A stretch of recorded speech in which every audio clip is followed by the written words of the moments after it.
Idbatawo lori Malkhung bai Swlwgwi Thwikha Chwrai khoroksa patimung February 5 salmariwo. Idbatawo hatine lori Malkhung bai Pherejagwi Chwrai Bwsa khoroksa Thwikha apatimung bai khakhamani munak boy sipjajak. Patimung patika cha salsarni damba shuktamani jorowo Chwrai thana Pochim Tibiri BBC Idbatawo patimarugui tebo sawi mankha TR01A 1856 number ni lori Malkhung khungsa kubun thaini hatububai Idbatawo rna phaimani.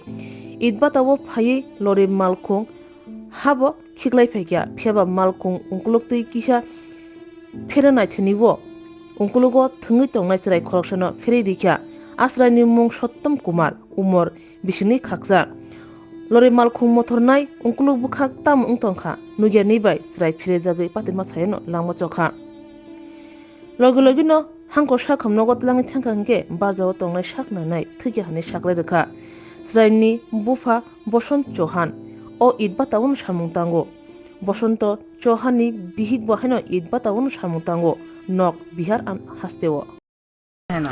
वहीं पे बच्चा सोया था या बैठा था, गाड़ी गिया मट्टी गिराने के लिए चक्का के नीचे आ गया। कहाँ में हुआ?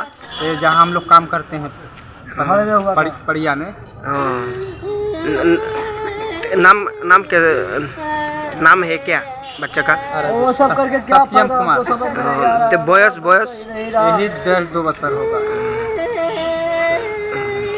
कौन जगह में हुआ? जहाँ हम लोग काम करते हैं पट में हुआ है। तो कूट पर ये होते हुआ माने कौन बाटा में हुआ? बीबीसी का শ্রমিক এমনি কোন রাজ্যে বাড়ি? बिहार।